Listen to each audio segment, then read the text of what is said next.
Muy buenas tardes. Gracias por estar una vez más con nosotros en esta programación en español de su canal 17, en el programa Opiniones. Les saluda Pedro Corzo. Antes que todo, hay que reconocer que ha pasado un año y casi 7 meses de nuestro último programa. Durante este año hemos tenido experiencias, algunos de nosotros muy dolorosas, muy penosas, con esta pandemia del COVID-19 que se ha llevado a excelentes amigos y compañeros. Así que aquellos que han tenido este pesar, pues mis más profundas condolencias. En segundo lugar, el hecho de que nosotros no hayamos transmitido durante todo este tiempo fueron disposiciones que tomó este canal, su canal en español,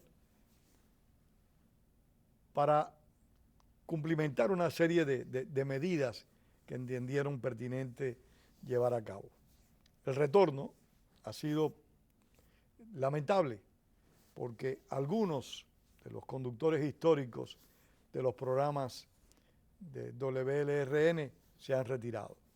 Me refiero al hombre que hizo posible, en primer lugar, durante más de 40 años estas transmisiones. A un hombre que trabajó incansablemente, a un ciudadano ejemplar, Luis Díaz. Luis G. Díaz trabajó para que esto se concretara, se hiciera y para que todos nosotros tuviéramos esta programación en español que nos nutriera, que nos diera conocimientos, pero que también nos entretuviera.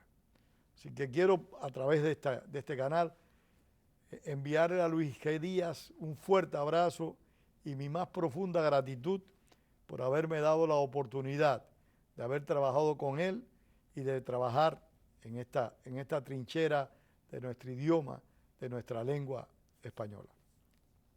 Otros compañeros también se han retirado, han abandonado por diferentes razones este espacio.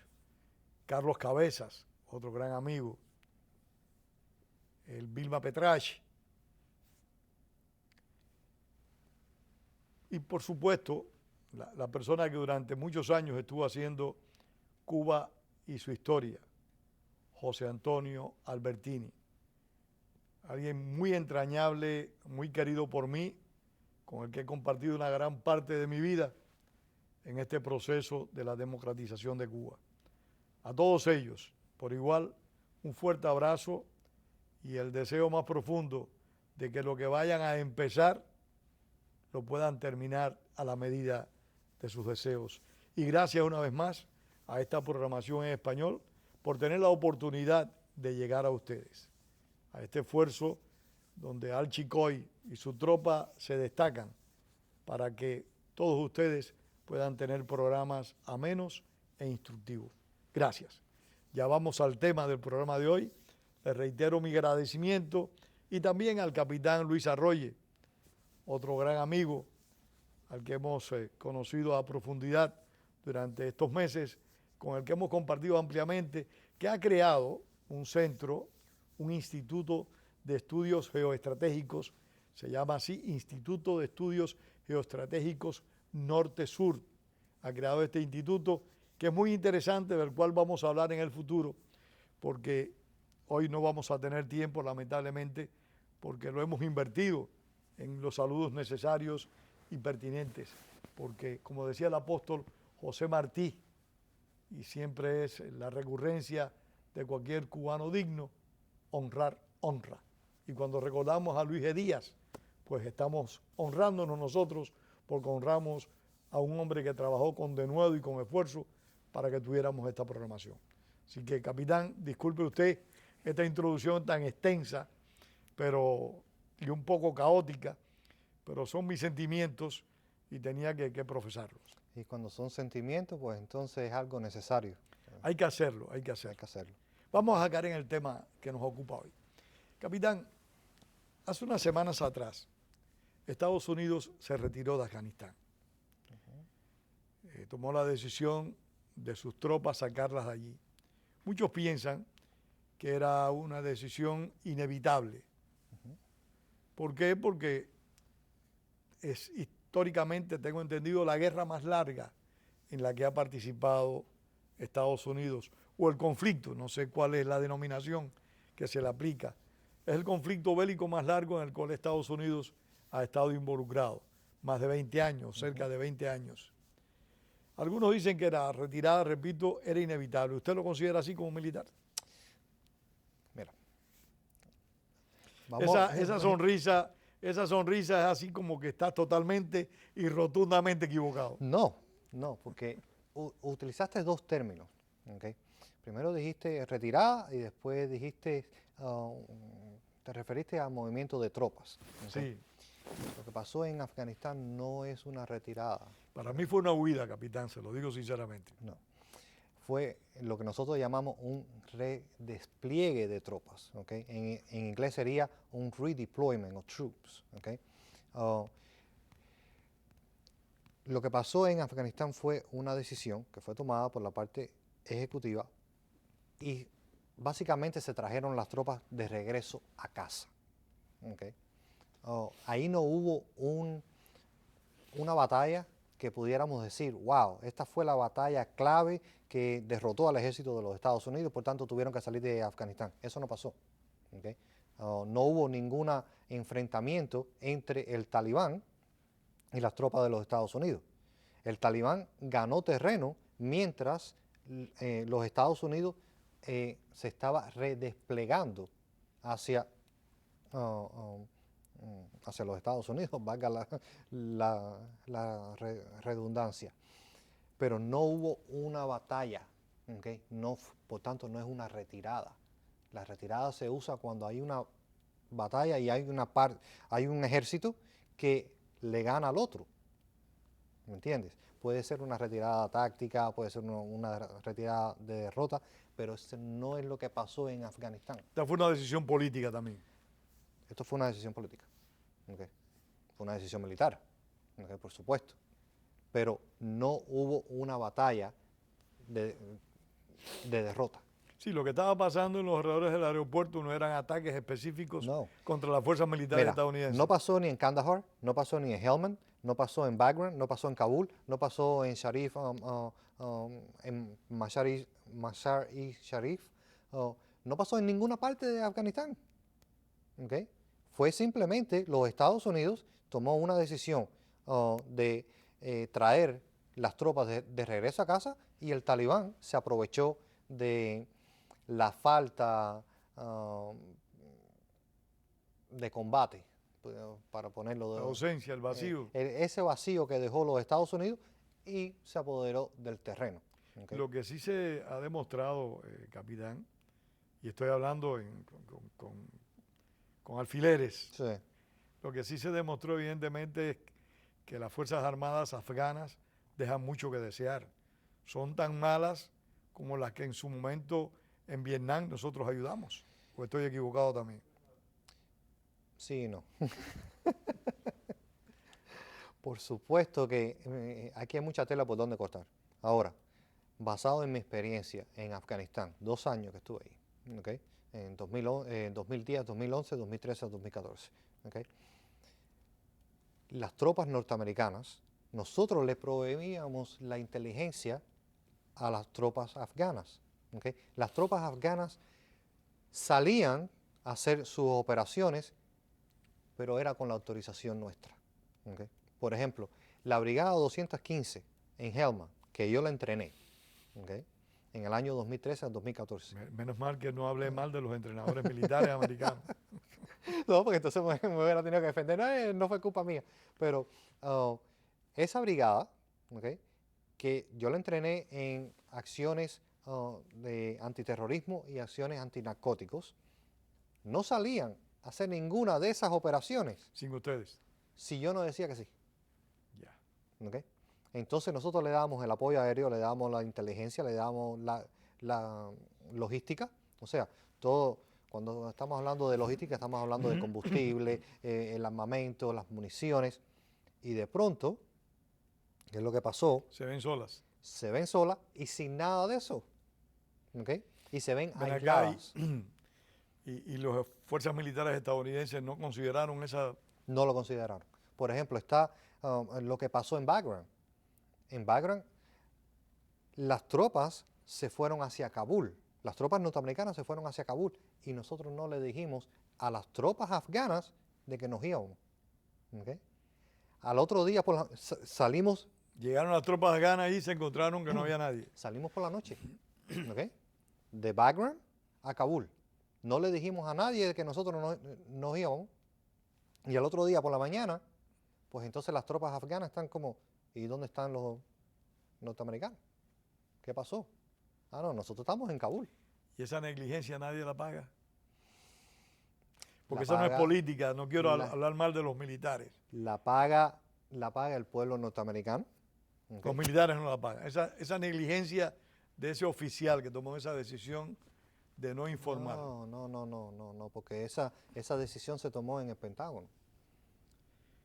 Esa decisión no fue en Afganistán. Esa decisión fue en el Pentágono. Bueno, pero en el Pentágono hay políticos Sí, y hay políticos que... y hay militares también. Exacto. Y está la administración. Y está el Ejecutivo, sí. Ajá. Por tanto, no, nadie va a pagar. Nadie va a pagar eso. Nadie va a pagar eso. Lo estamos viendo en estos momentos con el testimonio del general Milley, con el testimonio del secretario de Defensa. ¿Qué fue lo que Austin. dijo precisamente el general Miller, tú como militar?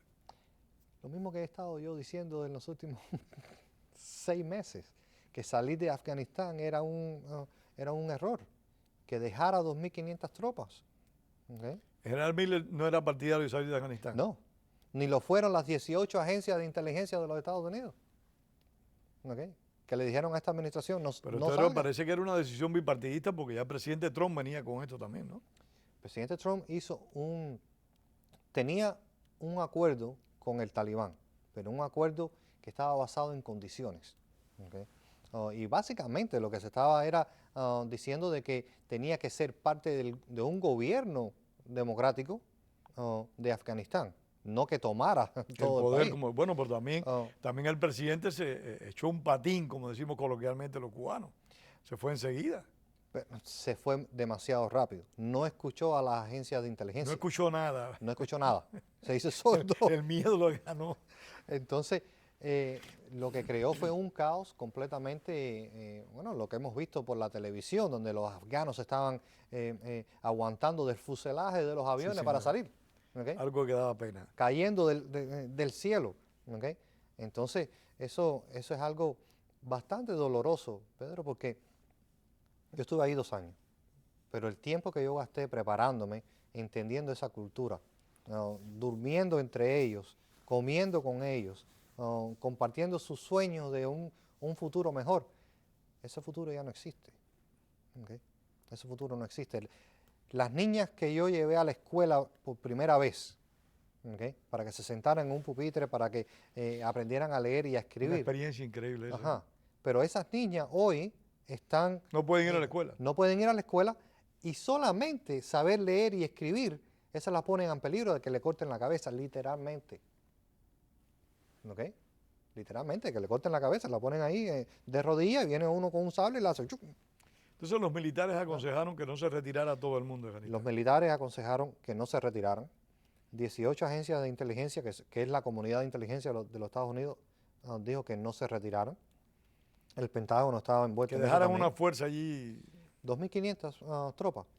Entonces, Y eso hubiera sido suficiente, capitán. bueno, en el año 2001, ¿ok?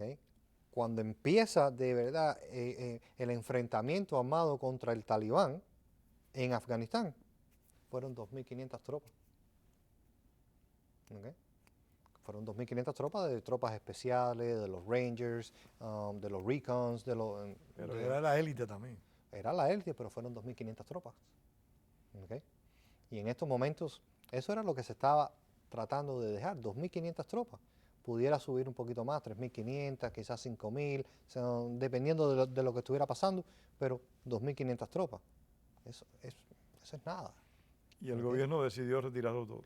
Pero salir completamente y de la manera en que salimos. Sí, porque fue urgente. Ok. Aunque usted me diga que es un redespliegue y todas esas cosas, la velocidad con lo que fue esa salida así prácticamente era un ultimátum del talibán, se tienen que ir el 28, que sí el 29. Sí, no tiene Todo sentido. lo que me digas, todo lo que me digas, yo honestamente No tiene sentido. sigo No tiene entendiendo sentido. que fue una huida, capitán. Militarmente no es una huida. De acuerdo, pero si eso ocurre en mi barrio, Ajá. en el barrio del Condado, en Santa Clara, si usted se manda así a correr rápido, va a decir, el capitán huyó. Pero legalmente no es una huida. ¿Ok? Legalmente, los Estados Unidos no perdió en Afganistán. La guerra en sí se acabó en el 2002. ¿Ok? Habían acciones de combate, pero la guerra en realidad... Sí, lo que había era un ejército de ocupación asesorando al gobierno, ¿no? Exacto. Estuvo la invasión. ¿Ok? Eso, bueno, ahí están las imágenes de archivo. ¿Ok? Fue la invasión. Pero lo que pasa desde el año 2002 hasta ahora es una ocupación. ¿Ok? Un ejército de ocupación. Algo que utilizaron al ejército también de la manera equivocada. Porque nos utilizaron a nosotros para reconstruir Afganistán. El ejército de los Estados Unidos no está diseñado para reconstruir nada. ¿Okay? Se le dio la misión y nosotros la hicimos. ¿Okay? Yo hice un hospital, hice varias clínicas, hice varias escuelas, ayudé a que en la carretera número 1 entre Helmand y Kandahar, de que tuviera asfalto. Sí, se hizo. Entrené a las tropas en acciones contra antinarcóticos. También se hizo. Pero nosotros no estábamos diseñados para eso. Tú me das un martillo a mí ahora y me dices que pongo un cuadro en mi casa y yo te tumbo la pared y todavía no te pongo el cuadro. Pero sin embargo tuve que hacer un hospital en Afganistán. ¿Me entiendes? Entonces, el ejército está diseñado para defender los mejores intereses de los Estados Unidos. ¿Okay? Eso es cualquier ejército del mundo. Y eso ¿Okay? ha sabido hacerlo muy bien hasta ahora. Nosotros somos expertos en eso. ¿Okay? Nosotros te podemos hacer una invasión, te podemos ocupar un país, ¿okay? Por el tiempo que sea, y nadie nos va a ganar.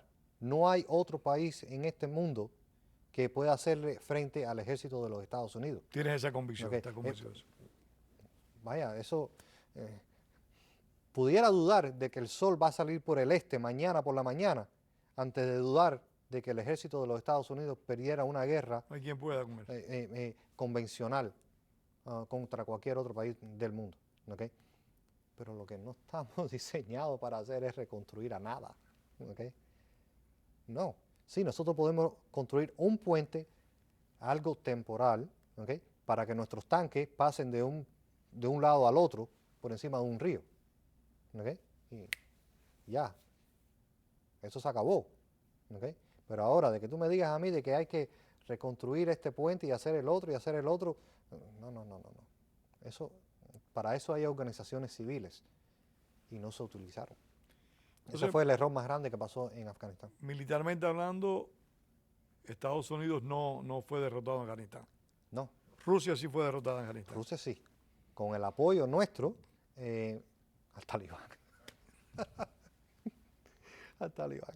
Pero Estados Unidos no fue derrotado ahí. Pero Estados Unidos no fue derrotado. No hay nadie en estos momentos que pueda decir, hubo una batalla, la batalla de Helmand, la batalla de Kandahar, la batalla de las montañas del Himalaya. Eso no existe. Hubo batallas formales allí. Sí, hubo batallas formales, pero la ganamos nosotros. Ya. ¿Okay?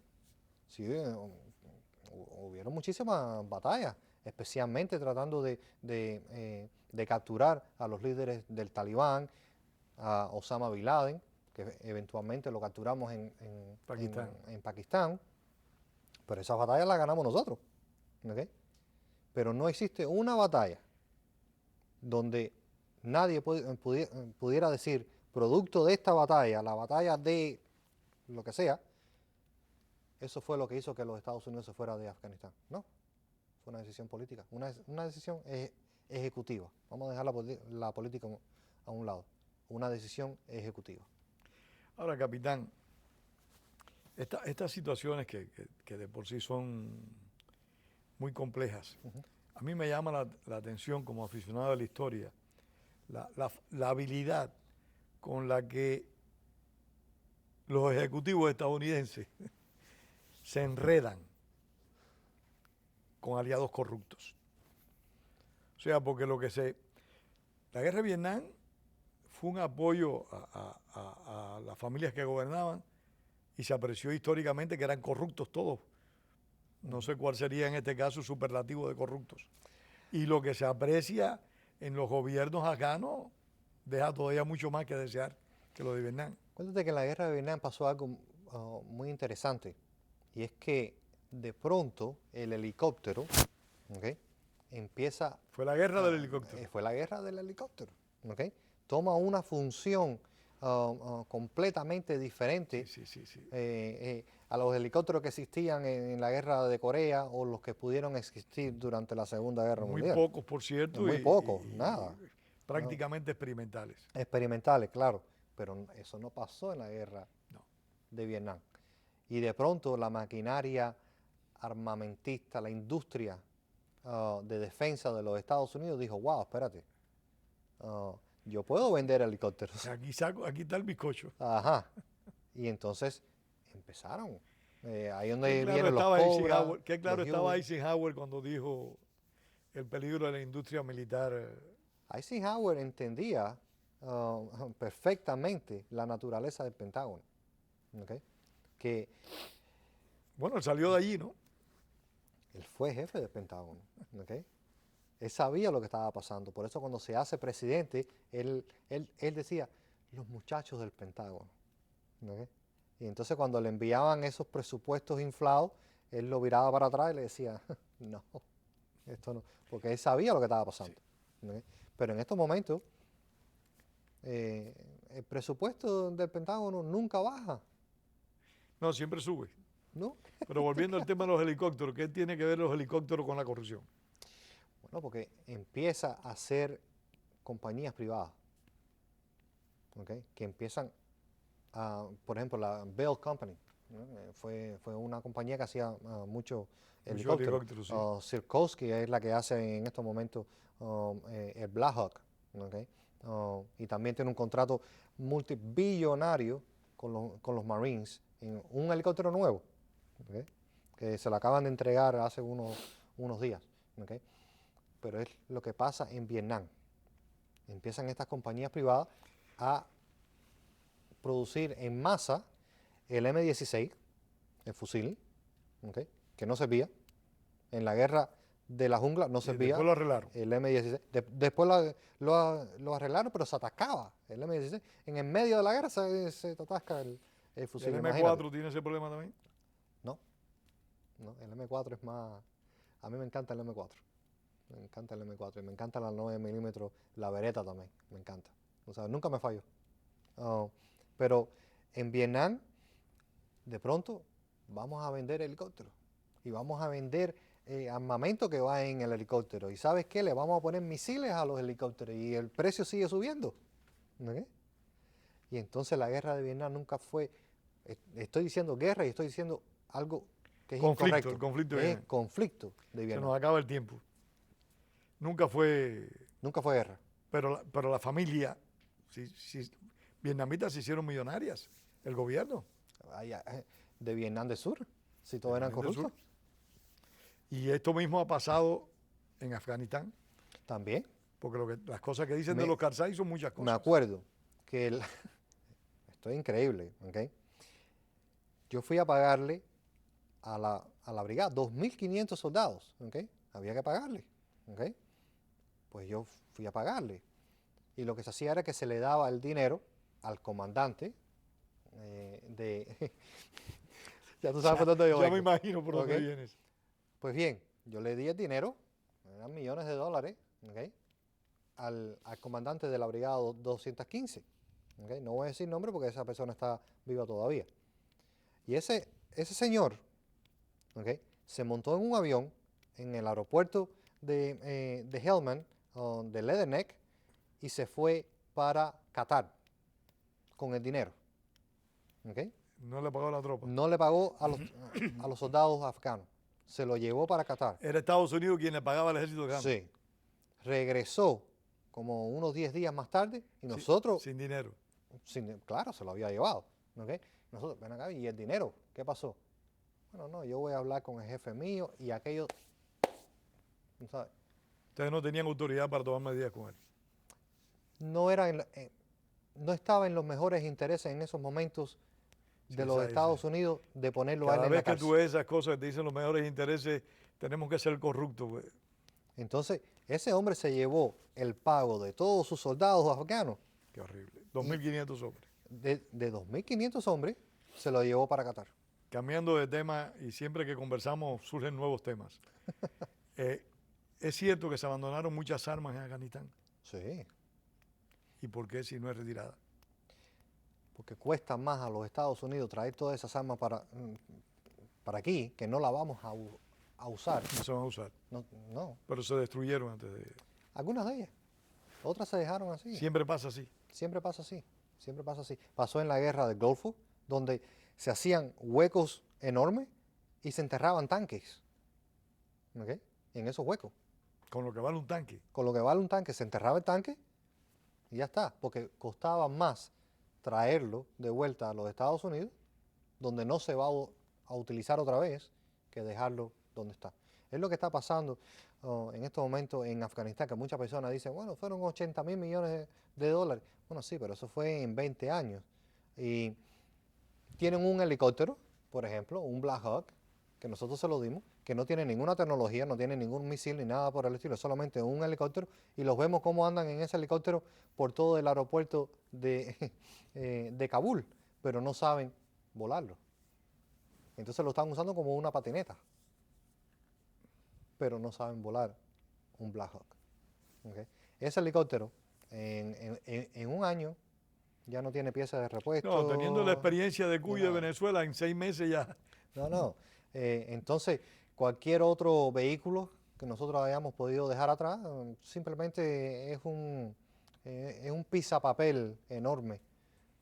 Es más, no es ni pisapapel porque no tienen ni papel Sí, es horrible la Afganistán. situación de esos países. Pero eso no me molesta tanto como las decisiones que se tomaron.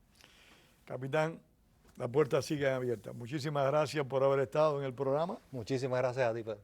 Gracias a ustedes por haber compartido con nosotros su espacio, su tiempo. Les esperamos en un nuevo programa de opiniones con otro invitado que comparta conocimientos con nosotros para que todos podamos aprender y disfrutar una buena charla. Hasta la próxima. Como decía José Martí, la palabra es para decir la verdad y no para encubrirla. Tengan todos muy buenas tardes. Gracias.